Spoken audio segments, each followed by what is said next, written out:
Hi, my name is Abby Fitzgerald, and I am here to talk about delegating within leadership. The objective of this briefing is for each listener to learn what the barriers are within delegation and how to delegate effectively. I will talk about the meaning of delegation, the barriers within delegation, and the method used to learn to delegate well. Now, some leaders do not like to delegate. They shy away from it because they believe they are the only ones that can complete a task effectively. This does not create a connected environment with their team, and it does not work. It is as if they are wearing headphones such as these.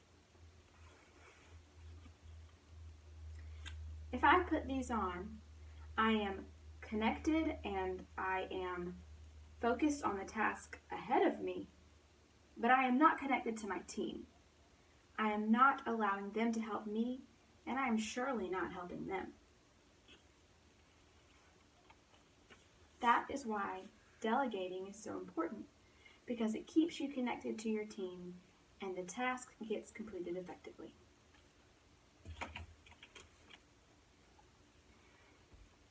Now, the meaning of delegation is to assign certain tasks to a team member or a team so that the team and the leader can complete a goal effectively.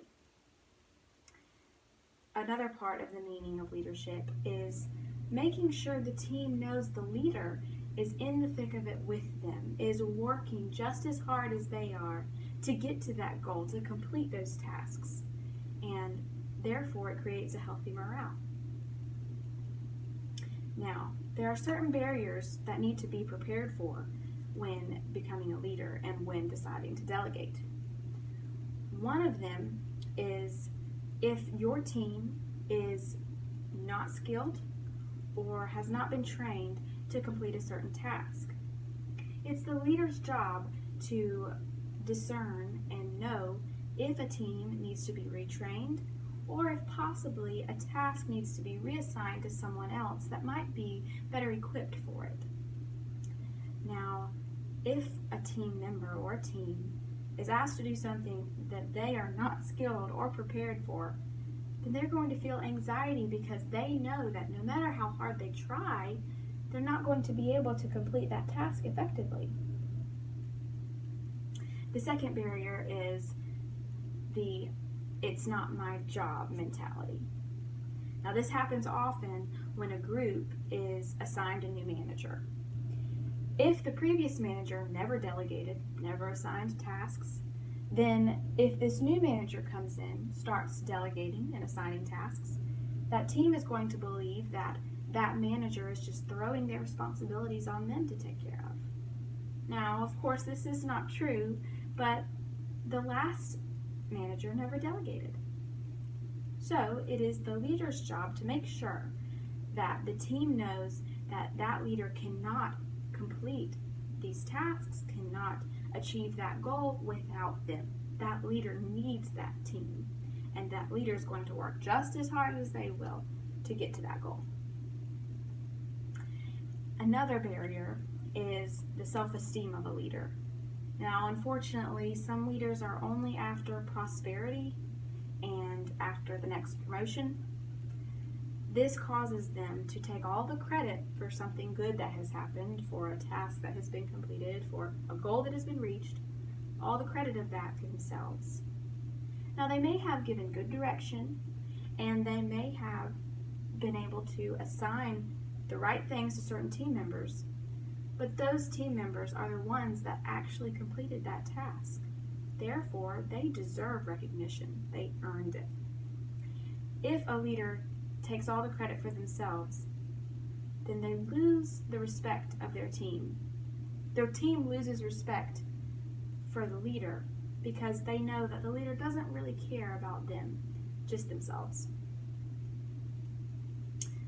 Now, when delegating, there is a method to follow that can help delegating be a little bit easier, and it can help the process of delegating be effective.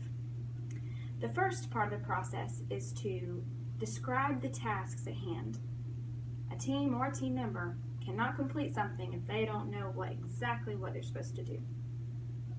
Now, the next is going to be explain its purpose.